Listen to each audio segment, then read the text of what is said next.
Welcome into edition number 6 of the Keys Corner. I'm Jeff Arnold along with the big fella Kyle Hewson. Spring training games are underway down in Florida, and lots of former Keys have been participating in these games.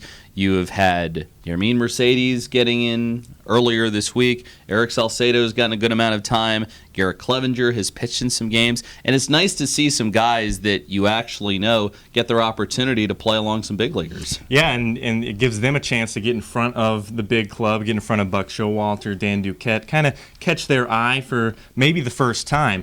Yermin Mercedes went 1 for 2 with an RBI and a run scored in Tuesday's game against the Phillies. Salcedo's gotten in there a few games. We saw Mike Wright get a start. And Cody Sedlock, who we expect to be with the Keys this year, got his first chance in big league spring training. Didn't go so well for him, but he got that big league experience. Yeah, and Buck Showalter, Sedlock gave up 2 home runs and suffered the loss earlier this week against the Phillies. But one thing that Buck Showalter noted was he admired the way that Sedlock got back in the strike zone even after he gave up a couple of home runs. And let's face it, spring training, at least down in the Grapefruit League, you're known for those wins, which will blow balls out of the ballpark. So it can really test your mental toughness, especially if you're a first-timer playing in one of those games. Yeah, and you got to remember with Sedlock, he was only drafted last year, so he's making the jump from college last year up to the big leagues in spring training. And for your first time out, you're going to have a little bit of nerves, but to come back from those home runs showed some promise for Sedlock. Yeah, we'll have to see when Sedlock gets to Frederick. We think it's going to be at the start of the year if you look at some of the media reports that have come out. But excited to see him, excited to see some new Keys faces as well as some former Keys faces when the Keys play opening day on April the 6th. That should be a lot of fun. Plenty of stuff coming up before we get into the season, and one of those things is the national anthem auditions. And earlier this week, we decided to show that we as a front office staff could sing a little bit, and so check out this cool video. And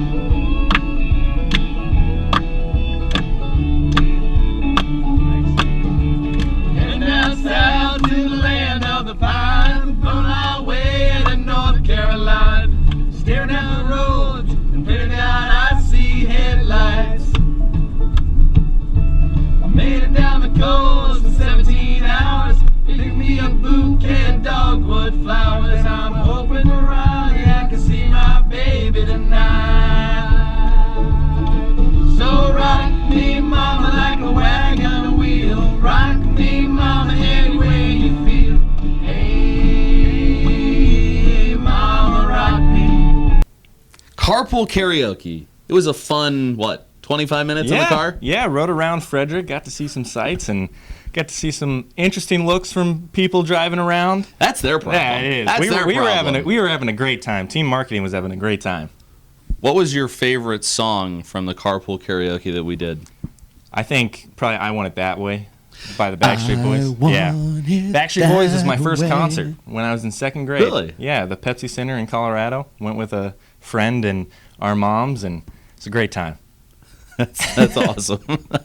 My favorite was Queen's Bohemian Rhapsody. Yeah. Did you know the words to Bohemian Rhapsody? I knew part of the words. Part of the words? I How do you not know Bohemian Rhapsody? Well, it's a classic. I obviously know Bohemian Rhapsody, a great song, but I don't know all of the words. All the words. It's like American Pie. Yeah. Like, it's such a long song, and it's hard to remember all the words. Yeah. But I actually know all the words to American Pie, so maybe when we do carpool karaoke round 2, and we probably need a longer drive than the one we took to get all the way through American Pie, but maybe we can do that one next time. Yeah, you could take over on that one. We want you to come out for National Anthem auditions, which will take place on Tuesday, March 7th, 4 to 8 o'clock at the FSK Mall, and you do have to register beforehand. Yeah, you got to contact Kevin Hernandez, khernandez@frederickkeys.com, or you can call him 301-815-9917. All that information is popped up on the screen. Register by March 6th, and as Jeff said, the auditions are March 7th. There'll be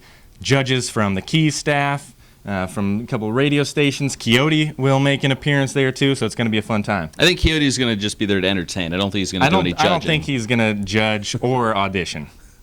If he does audition, then Coyote will really have been holding out on us because he can't talk. Right.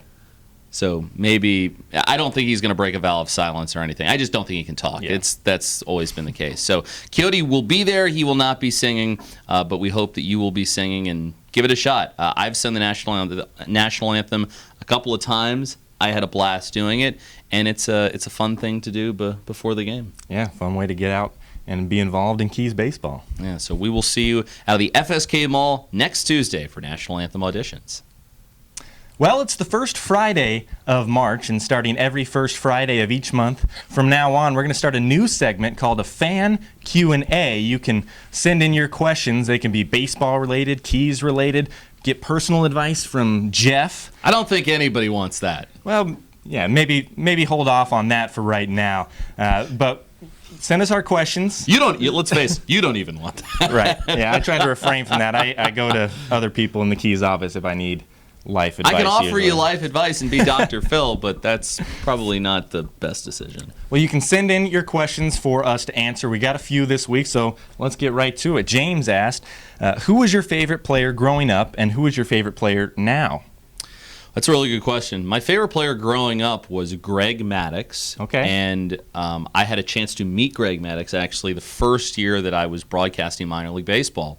At the time, Mike Maddux was the pitching coach for the Texas Rangers, and Greg was a special assignment pitching instructor working with the AA and AAA pitchers in the Rangers minor league system. Okay. And so when I was with the Frisco Rough Riders, which is a Rangers AA club, he came by and I did an interview with him, and he was great and was awesome. I think my favorite thing about getting to meet and spend some time with Greg Maddux was watching him throw batting practice, because he is probably the only pitcher I've ever run across, BP pitcher, who has tried to get guys to swing and miss. And he was successful, by the way. He even broke a bat in BP. Really? Did you see him throw BP to Chris Bryant earlier this year in the prank? That was hilarious. Last year, Bryant pranked a community college saying that he was a new transfer, and this time he kind of bore the brunt of that prank. It was a really funny that was hilarious. My favorite player growing up, not surprisingly, my dad.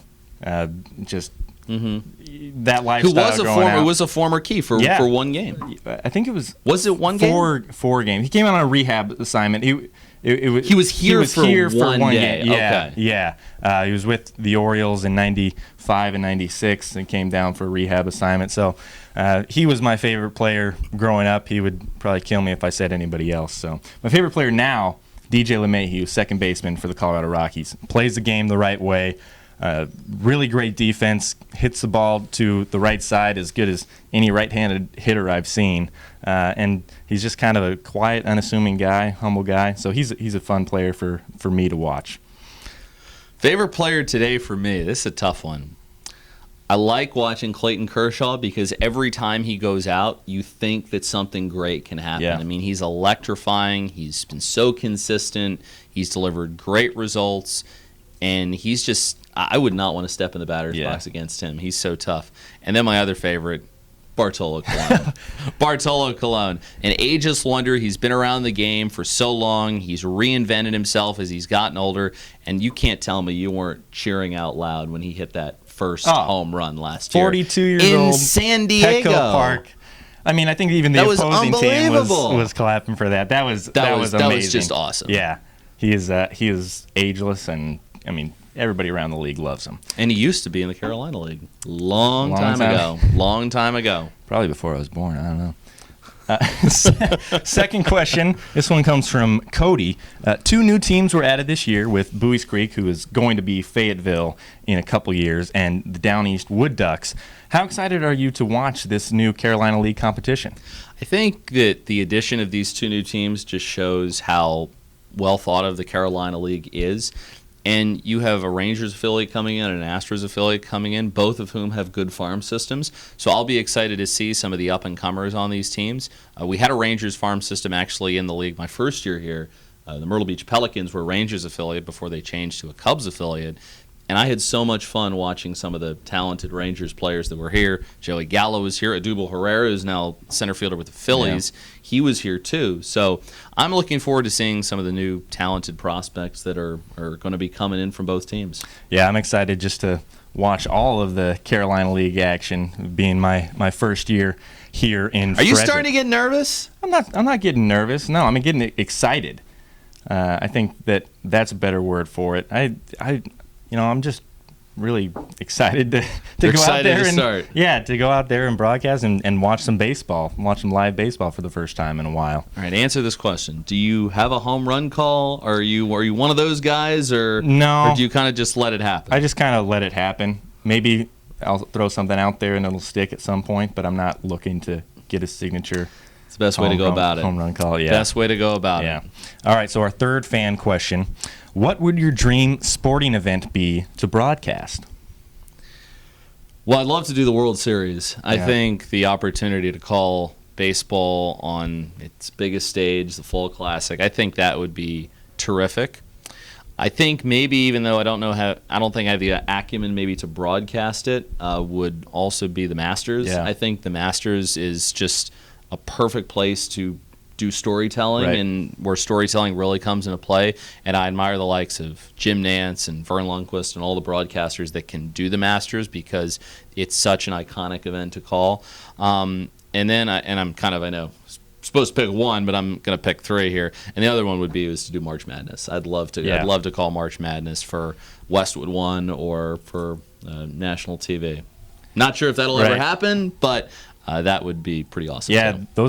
Those are exactly the ones I was going to say. I would love to have that week that Jim Nantz has, where he goes and calls the national championship, that's the best. Goes on down to Augusta, and calls of the Masters.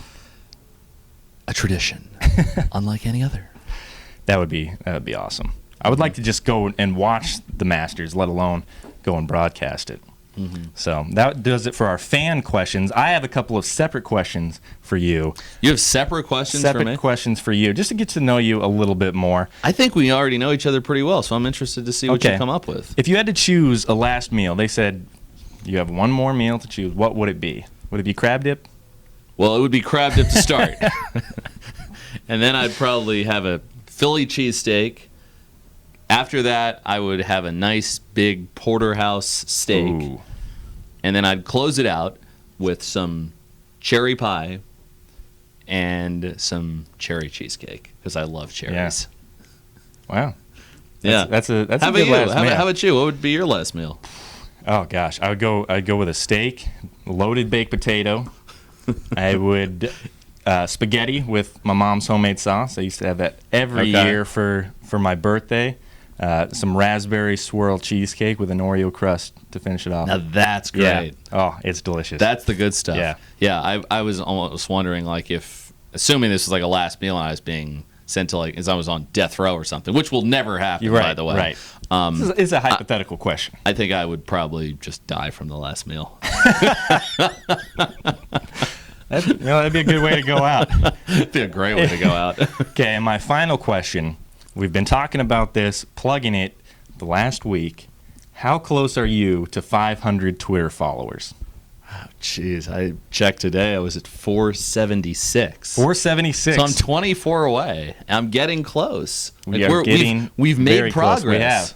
And I've made progress without necessarily following a ton more people. Right. That's an easy way to get Twitter followers, is you just follow more people. You got to keep that ratio. That's true. And every once in a while, that ratio gets a little bit slanted, especially as I try and get more followers. And maybe I will, and I'm going to get to 500 followers. It's going to happen. It is going to happen. And like I said before in one of the lunch hour lives, there's a rumor going around that our promotions manager, DeForest Garcia, will get to pie you in the face, presumably with a cherry pie. Yes, if I'm going to get pie in the face, I'm going to at least get to pick the type of pie it is. When Jeff gets to 500 followers, we're going to live stream that. It's going to be an awesome time. DeForest will get his long-awaited revenge on you. Long-awaited revenge? I haven't, like, slashed his tires or anything. No, but just the constant hitting him on the back when he's not looking. That's love, man. That's just the love that we've got for one another. Well, but I think he'd still be very interested in giving you a pie to the face. Of course it would. A lot of people would. Some people. Yeah. Well, that'll do it for our fan Q&A segment. Remember, every first Friday of each month, we're going to be doing this, so be prepared to send us in our questions.